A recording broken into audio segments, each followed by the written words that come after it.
Bom dia a todos. E que Jesus nos abençoe sempre esse nosso propósito de renovação através do estudo, mas sobretudo pela prática do seu Evangelho.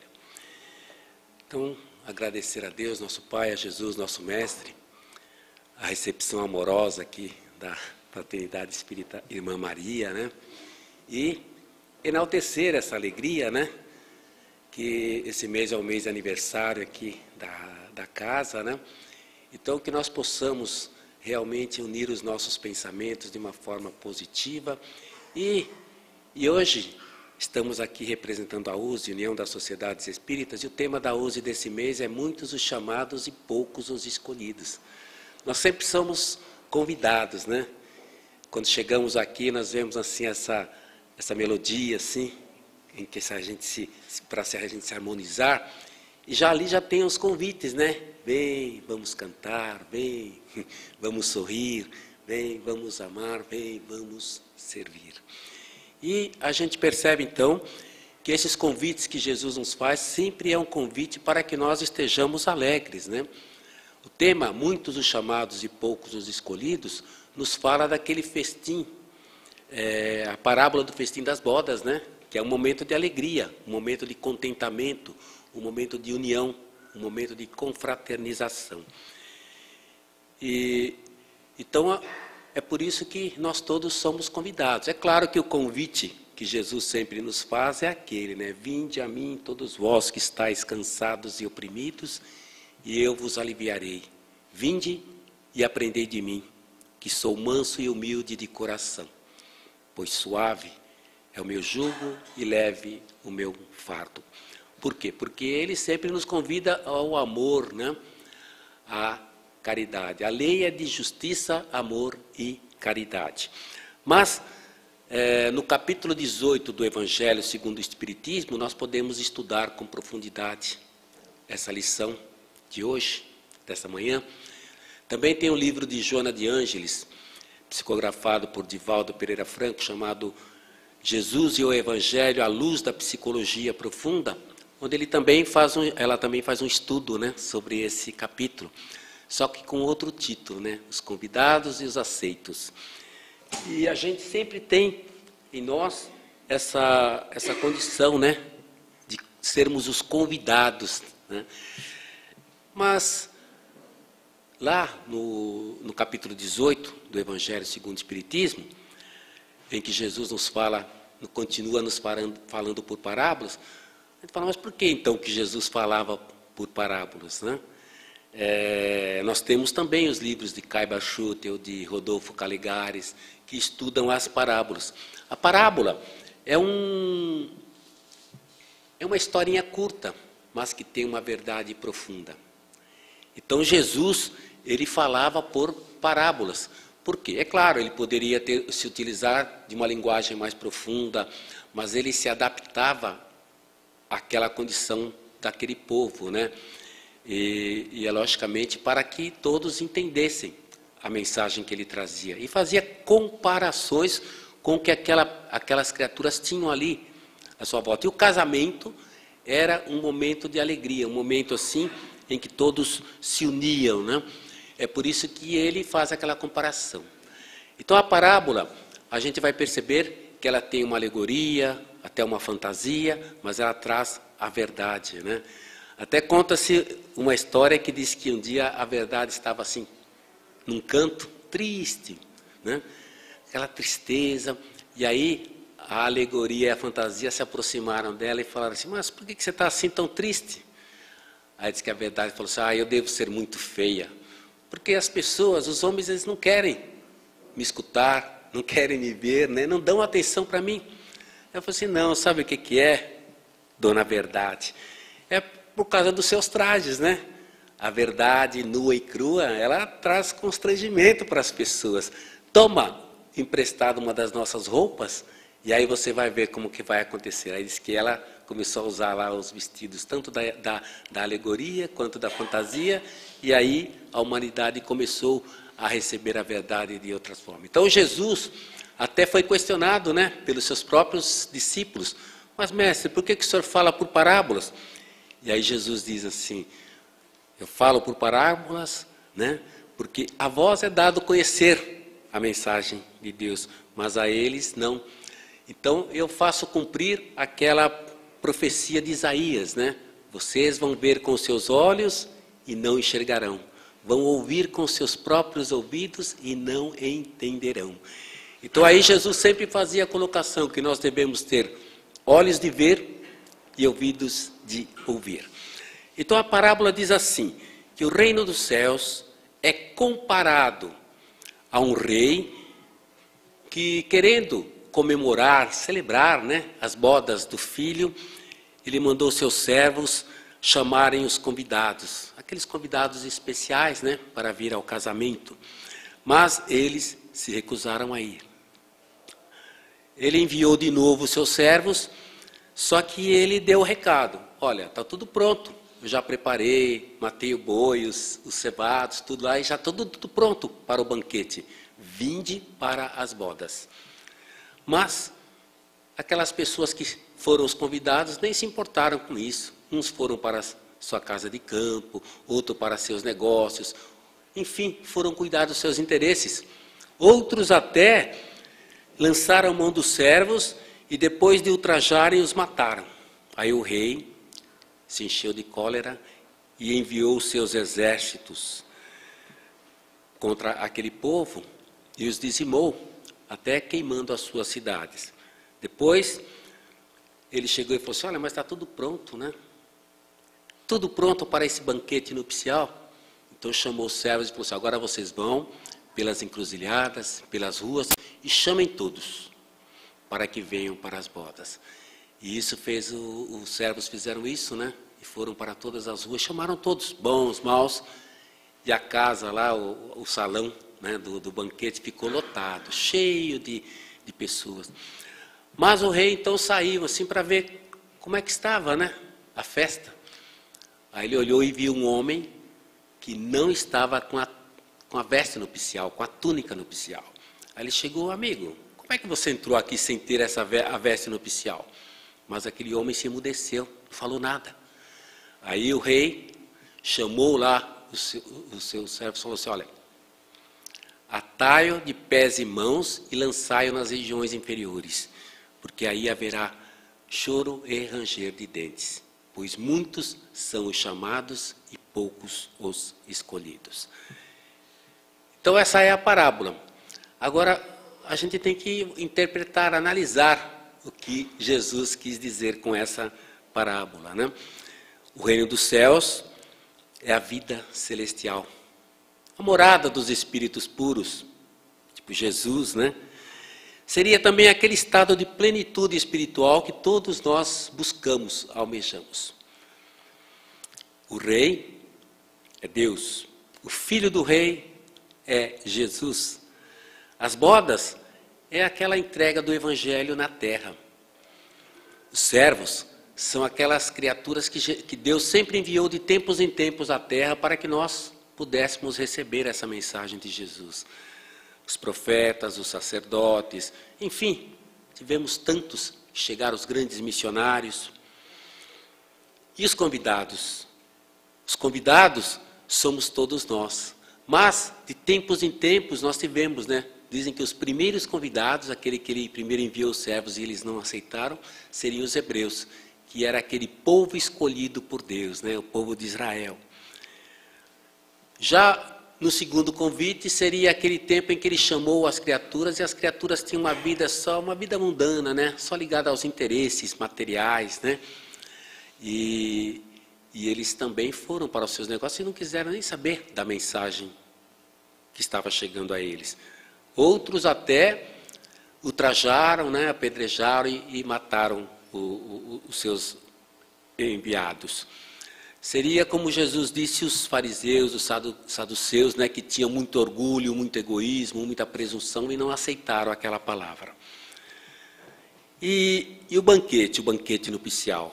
Esse banquete nupcial é justamente aquela comunhão da vida terrena e da vida celeste, né, celestial.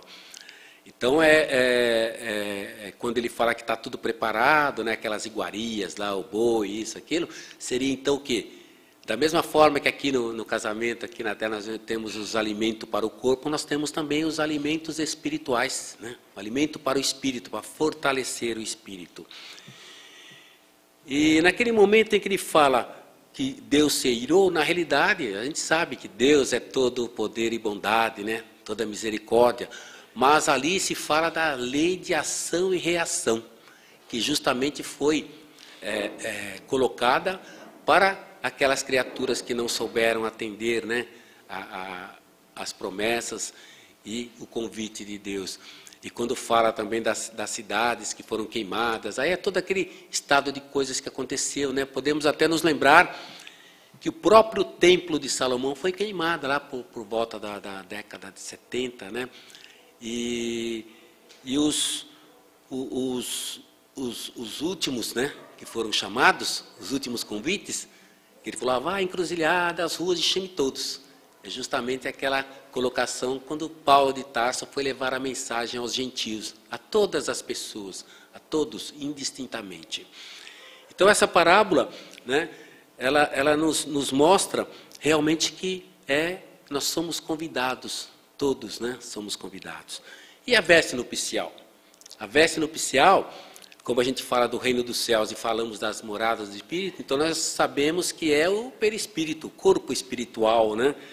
A pureza que nós devemos demonstrar. Ela pode significar então aquela bondade, as boas intenções, as boas ações, a humildade, a mansuetude, enfim, aquela disposição para fazer a vontade de Deus. Mas a gente se pergunta, mas como? Se ele falou, não, vá, chame todos, né? Venha bons e maus, estão todos convidados. Por que ele vai cobrar a veste nupcial daquela criatura? Aí é um alerta importante. Nós todos podemos ser chamados de uma hora para outra, né? A gente nunca sabe se o momento é agora, daqui meia hora, daqui um dia, daqui um mês. Quando formos chamados? Será que nós teremos condições de ter essa veste nupcial, essa preparação espiritual para realmente estarmos prontos? Haroldo Dutra Dias, o grande estudioso, né, dos evangelhos, ele faz uma comparação assim. Essa veste nupcial é como aquela condição que André Luiz percebeu quando ele chegou lá em nosso lar, né? Depois que ele estava ali, depois que foi resgatado, amparado pela espiritualidade, ele começou a ficar com aquela vontade de servir, né? Quando o servidor está pronto, o serviço aparece. Aí ele falou, não, agora eu vou trabalhar. Aí ele chegou lá para o ministro Clarence e falou assim, tudo bem, eu vivi no mundo, né? Vim do mundo, né? Vivi do mundo, agora estou em nosso lar e quero trabalhar, eu sou médico. Aí Clarence falou assim, não, aqui você não é médico, não. Ou seja, ele não estava preparado. O seu corpo espiritual ainda carregava muita coisa a ser transformada. Ele precisava ainda passar por um laborioso curso de experiência ali, né, para realmente aprender a servir, aprender a resplandecer a sua veste nupcial naquele momento, né? Então, quando ele é impedido, né, de agir como médico, o que acontecia? Clarence é como se o atasse os pés e as mãos, né? Ele não poderia agir ali como médico, mas ele poderia servir em outras atividades. Então, essa parábola, ela faz com que a gente reflita muito, né, sobre isso. E a gente vai perceber, então, que o reino dos céus, por que Jesus colocou como sendo um casamento? Um casamento a gente sabe que é sempre alegria, festa, né? E também simboliza aquela união, né? A gente sabe a dificuldade que é, né, um casamento aqui na terra, né? Também temos que preparar lá as vestes, né?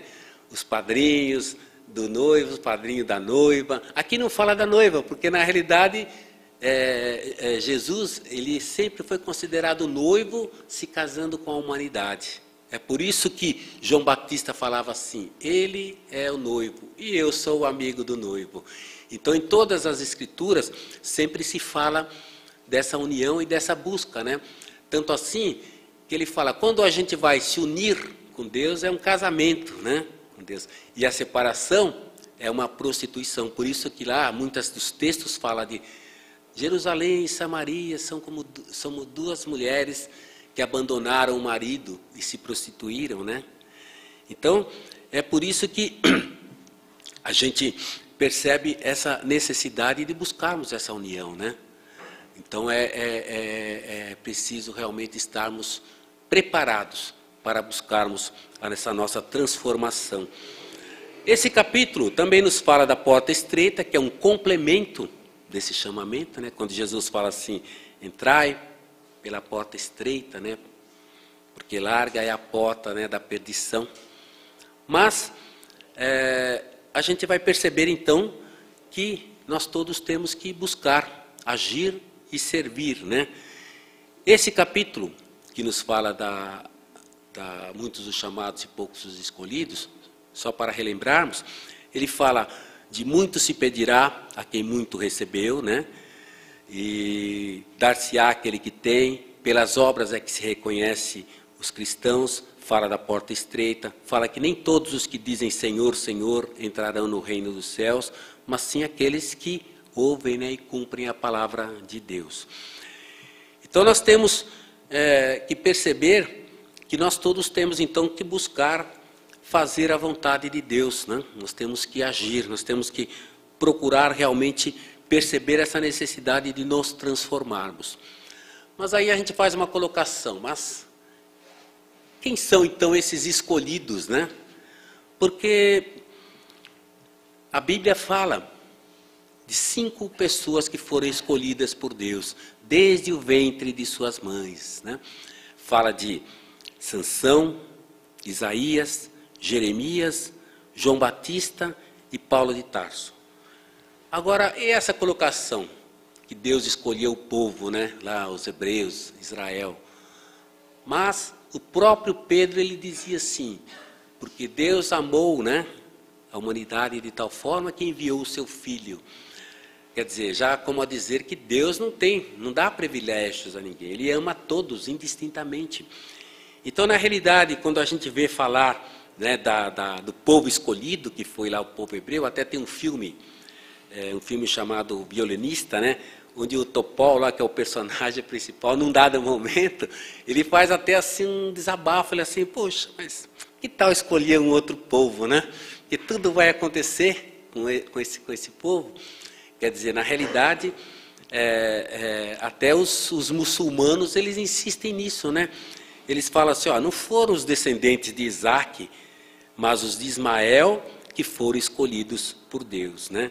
Então, lá na tribo de Maomé, eles falam assim, não, a gente é que é o povo escolhido. Então, tem muita briga de religião até hoje, né? Então, quando tem essas guerras, se as pessoas forem aprisionadas, eles fazem a consideração, é Maomé ou é o Cristo? Se a pessoa falar que é o Cristo, as atrocidades até são maiores, né? Então, naquela época em que se falava, né, porque o povo judeu é um povo monoteísta, era aquele povo, o único povo que era um Deus único, então por isso que se falava que era o povo escolhido por Deus, que Moisés estava ali, viu o próprio Deus se manifestar na sarça lá. Então eles têm 5 elementos que ele fala dessa aliança de Deus, né? O Deus de Isaac, Abraão e Jacó, que seria a promessa da vinda do Messias, né, por Israel, a promessa de um certo território destinado ao povo de Israel, a lei mosaica e os seus pactos com Deus, né, a manifestação visível de Deus entre eles, e o reinado prometido ao Messias no trono de Davi em Jerusalém. Mas a gente sabe que até o próprio Jesus está lá em Mateus também, ele fala de Jerusalém, ó Jerusalém, né? Que apedrejaste os enviados, né? Mataste os profetas e apedrejaste os enviados, né? Eu que quis unir vocês como a galinha une os seus pintinhos, e no entanto, né? Olha o que vocês fizeram. Quer dizer, já era uma forma dele demonstrar que na realidade faltava o que ali? Faltava o amor, faltava a união, faltava justamente as pessoas fazerem cumprir a vontade de Deus. Então é por isso quando ele vai fazer essa parábola, né, da celebração das bodas, ele quer justamente que haja essa união, essa volta para Deus, né? Essa volta para Deus para demonstrar realmente essas bodas, né? Esse casamento, né? A gente sabe que nós temos também as bodas, né? Boda de ouro, boda de prata, boda tal, que simboliza a união. Quanto tempo as pessoas estão unidas, marcadas. E é por isso que no Evangelho também é sempre colocado essa condição de casamento, né? Pode-se lembrar que Jesus, ele se manifestou lá nas bodas de Canaã, né? Quando ele dizem até que ele transformou a água no vinho para continuar a alegria entre todos os que estavam ali, né? Esses dias está tendo o congresso lá em Goiânia, da Mednesp, né? Eu estava até ouvindo uma das palestras e até uma pessoa comentou, interessante, que ele falou assim, não, mas aí o bêbado falou assim, não, eu li lá na Escritura que Jesus, ele era meio bêbado também. Ele falou, mas como assim? Você está enganado. Ele falou, não, sim, eu vi lá, diz que ele transformou a água em vinho. E ficou tão bêbado que depois ele não sabia quem é minha mãe, quem é meu irmão, quem são meus irmãos. Aí ele falou, não, você não entendeu direito a história, né? Quer dizer, vai depender de como, né? Se a pessoa realmente percebe isso tudo. Mas a gente pode perceber nas parábolas, nós temos a parábola das 10 virgens, né, que estavam sempre buscando o noivo, né? Umas eram prudentes, né, outras nem tanto. João Batista, né, como eu já disse, ele sempre falava, Jesus é o noivo, eu sou o amigo do noivo, né, para demonstrar então essa volta para Deus, né? Então é necessário que nós realmente saibamos. Quando a gente vai falar assim dessa veste nupcial também, eu citei André Luiz, mas tem uma mensagem de Irmão X no livro Cartas e Crônicas, que ele traz uma historinha que serve para a gente refletir, analisar sobre isso, né? Ele conta que tem uma pessoa que chegou lá no plano espiritual e ele queria, né, adentrar a portas celestes, ir mais adiante, ascender, né? Aí disse que tinha um anjo na porta e falou assim, não, infelizmente o senhor não consta aqui, o seu nome não consta na lista, né, das pessoas candidatas, né, que foram convidadas, né, ou que são credores dessa ascensão. Eu falei, mas como? Tem que haver deve haver algum engano? Eu fui um espírita convicto, as obras de Kardec ficavam na cabeceira da minha cama, todos os dias eu folheava o Pentateuco kardeciano. Aí o mentor falou assim, infelizmente, né, eu não posso ir contra, as suas vibrações se inclinam para baixo ainda. Aí ele falou assim, olha, e eu não fiquei só no Kardec não, eu acompanhei as experiências, aí ele foi citando as experiências de Aksakov, de Zollner, na física transcendental. Estudei Camille Flammarion, estudei Leon Denis, Gabriel Delany, estudei todas essas obras desses grandes missionários, né, no começo do Espiritismo.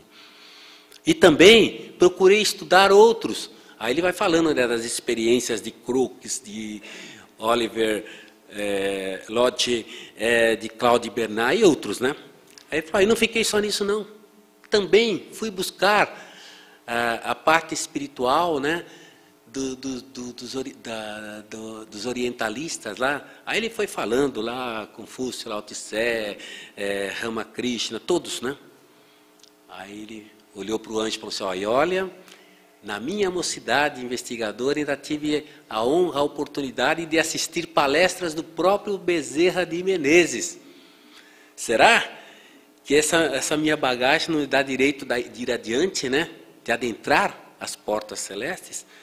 Aí disse que o anjo que estava lá falou assim, olha, você realmente, né, seu cuidado na aquisição de conhecimento é muito grande. Você tem um cérebro vigoroso e bem suprido, preciosas leituras e teorias excelentes. Mas, para ascender, você realmente ainda está com as vibrações para baixo. Você não mostra que está preparado a viver, né, no clima sutil da espiritualidade superior. Ou seja, não tinha veste nupcial ainda, né? Aí ele pegou e falou assim, mas como? Né? E a Bíblia? Ele continuou, né? Eu estudei a Bíblia inteirinha. Desde a Gênesis até o Apocalipse, eu estudei a Bíblia. Todas as passagens. E considero o Novo Testamento e a mensagem de João como a zona divina do Evangelho de Jesus. Será que esse meu conhecimento da Bíblia não me dá passaporte para ir mais adiante? Aí o anjo falou assim, olha, a sua conceituação está repleta de imagens iluminativas. Mas nessa passagem, nós temos um concurso verdadeiro que se expressam pelas obras de cada um.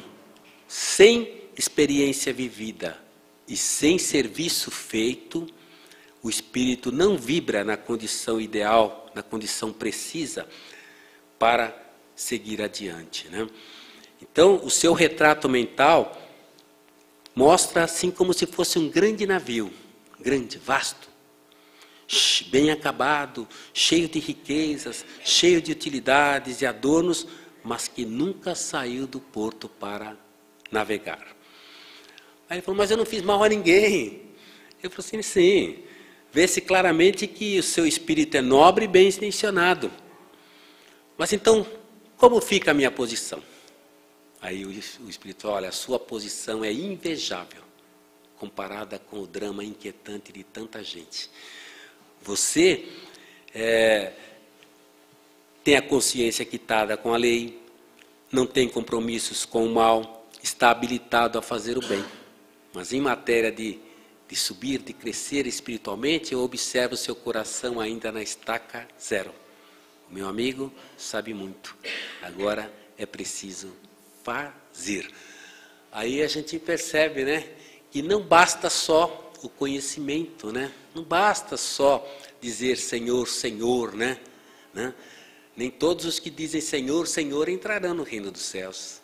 É preciso fazer, é preciso realmente estarmos agindo, né? Por isso, tantos convites na casa espírita ou em qualquer instituição religiosa para que as pessoas se integrem, né? Às atividades, a tudo.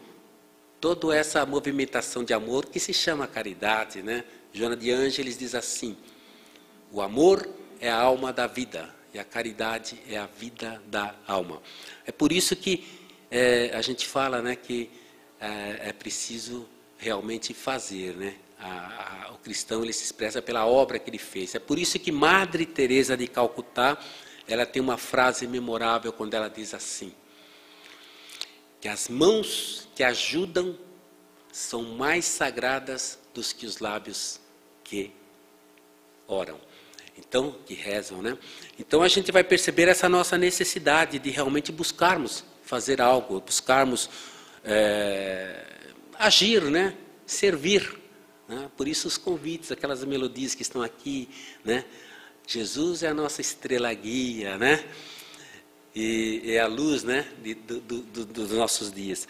Então, quando a gente vai falar dos escolhidos, citando, né, como eu falei, será realmente, como é que funciona, então, essa seleção? Será que são os anos que a pessoa está na casa espírita, ou numa igreja, ou, né, numa instituição religiosa? Será que é ter uma faculdade de teologia? Será que é fazer o curso de médiuns? Será que é todas essas atividades que fazemos é que vai nos colocar como escolhido? Ou será que é como um vestibular, né? Ontem foi o último dia lá das pessoas se matricularem lá, né? Se inscreverem para o Enem, que são aquele monte de gente, né? Muitos os chamados, mas quantos que serão escolhidos, né? Aí a gente vai perceber que num processo seletivo como esse, a pessoa recebe um manual, tudo o que ela tem que estudar, o que ela tem que se dedicar, o que ela tem que realmente, muitas vezes, aquele que receber aquele manual e deixar lá, né, fechado, e vai cuidar de outros interesses, né, vai para as baladas, e não quer nem saber, com certeza o nome dele não vai estar lá, né, ao final, né? Aquele que estudar, que realmente se dedicar, que se colocar em condições de renunciar a muitos dos seus afazeres, dos seus lazeres, né, para estudar, para buscar, focar naquele objetivo, com certeza o nome dele estará entre os escolhidos, né? Então é por isso que, lá no Evangelho segundo o Espiritismo, nós temos aquela colocação que fala do devotamento e abnegação. Que o devotamento e a abnegação são uma prece contínua. Toda a sabedoria humana reside nessas duas palavras, que nós devemos perceber realmente que nós temos que agir dessa forma, né? Nós temos que fazer o melhor, estarmos realmente atuando para que nós possamos realmente nos transformarmos, nos renovarmos. Então esse capítulo, essa lição, né, do festim das bodas, essa parábola, nos remete a isso, né? A buscarmos realmente agir sempre, né? E não é só nessa lição, nós temos, esse ano nós estamos festejando os 150 anos do livro Céu e Inferno, tanto assim que todas as instituições elas fazem homenagens, né?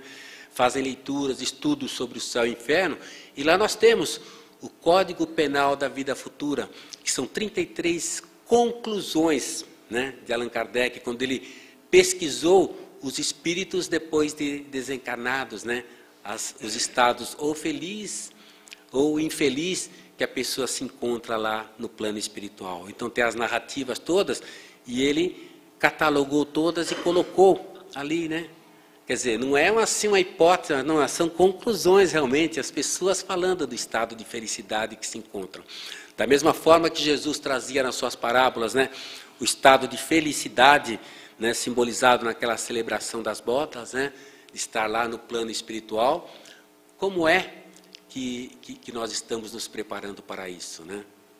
Irmão X, ele tem um livro que se chama, uma história, né, que está num de seus livros, que se chama Treinamento para a Morte, né? Até isso a gente tem que perceber, analisar, para a gente não se apegar, não se ficar se deixando levar assim por esses problemas que aqueles convidados tiveram, né? Porque nós também somos convidados, estamos aí para sermos chamados a qualquer momento e, logicamente, nós queremos estar prontos, né? Quando chegar do lado de lá, né? Da melhor maneira que pudermos. Então, é que nem eu me lembro também daquela história que o Irmão X narra também, daquela criatura que ela chegou do lado de lá, achando que ela iria para as regiões felizes, né, adentrar lá aquela porta, né, que chegaria às regiões felizes, e foi barrado na porta. Ela falou, mas como?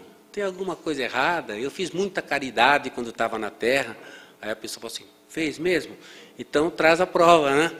Aí disse que a pessoa voltou aqui na terra para levar a prova de que ela havia feito muita caridade aqui na terra. Só que, na hora que ela estava vindo, a própria consciência dizia, nossa, eu recebi tantos talentos de Deus, né? Eu tive sorte nos negócios, a minha inteligência, né? Tive sempre oportunidades e fui amealhando uma fortuna muito grande na minha vida aqui na terra. Só que depois, logicamente, ele tinha muito dinheiro, muita fortuna, ele começou a ajudar as instituições espíritas, as casas, os asilos, os orfanatos, tudo. Criou até hospitais, só que ele não tinha até tempo de ir atender aquelas criaturas, porque os negócios, aquela vida toda não dava, né? Aí ele foi pensando naquilo, mas ele fez lá o testamento dele. Aí quando ele chegou lá diante do anjo lá que estava na porta, ele falou assim, olha, aqui está o que eu fiz na terra. Aí o anjo olhou e falou assim, então tudo bem, pode ler, aí leia o seu testamento. Ele falou assim, para a minha família, meus empregados e meus amigos, eu deixei tantas casas, tantos carros, tantos não sei o quê, avaliado em tanto, falou lá a quantia. Né? Para o Instituto do Câncer, deixei tanto. Para os velhinhos desabrigados, deixei tanto. Para o Fraternidade Espírita Irmã Maria, também colaborei e deixei tanto. Para o asilo tal, deixei tanto. E foi falando, aí o anjo falou assim, muito bem. O seu testamento não deixa margem à dúvida. O amigo simplesmente deixou. Deixou porque não podia trazer. Ninguém traz nada para cá, né? Então, é lógico, ele vendo que se avizinhava a morte, né, a desencarnação, ele começou a se desfazer de tudo que ele tinha, deixando para todos, né? Ele falou, não se esqueça, meu amigo, quem doa, doa espontaneamente. Quem deixa, deixa provisoriamente. Jesus falou, aonde estiver o seu tesouro, aí estará o seu coração. Então, meu amigo, nós só podemos te convidar a retornar lá com essas pessoas a quem você confiou os seus tesouros, para que elas possam realmente agir e cuidar, né, de toda essa fortuna que você deixou de uma forma que ajude a toda a coletividade. Então, essa lição dessa manhã, para que a gente reflita um pouco mais, né, em tudo o que podemos fazer. Então, aquele que faz a vontade do Pai que está no céu, né, aquele que ouve as palavras de Jesus, né, e as cumpre, né, é comparado àquele homem prudente que edificou a sua casa na rocha. Ao contrário daquele que é insensato e constrói a casa na areia, né? Aí vai vir os rios, vão descer a chuva e aquela casa cairá. Então, a necessidade que todos nós temos, né? Lembrando dessa porta estreita, tem uma mensagem, né? Numa das reuniões que fizemos, que o Espírito diz assim: olhando a vida presente, de lutas e de sacrifícios, vemos mães cansadas, filhos doentes, pais aflitos, carregando amargura, dores e tantos conflitos que até perde a esperança de receber benefícios. Do outro lado, que contraste, parece haver só felicidade, o luxo, a mesa farta, a tranquilidade invejosa. São pessoas bem de vida, afirma a frase enganosa, que o tempo juiz da vida revela logo a verdade. A desgraça real deste mundo não está na operosidade. A verdadeira desgraça está na ociosidade, na porta larga dos vícios, nessa felicidade passageira. Entremos pela porta estreita da luta, da experiência, e começaremos a adotar nosso espírito de uma graça verdadeira. Então, que nós possamos relembrar, estudar, né? Porque os convites estão sempre aí para todos nós. Então, que nós possamos estar atentos, né? Para que nós possamos, ao sermos convidados, para passarmos para o lado de lá, estarmos preparados, né? De chegar lá com essa veste nupcial, para que não sejamos constrangidos e convidados a voltar, né? Haverá choro e ranger de dentes, que seria uma reencarnação expiatória, voltar para cá, né? Para sermos realmente, buscarmos a nossa reparação. Então é por isso que nós todos somos realmente então convidados.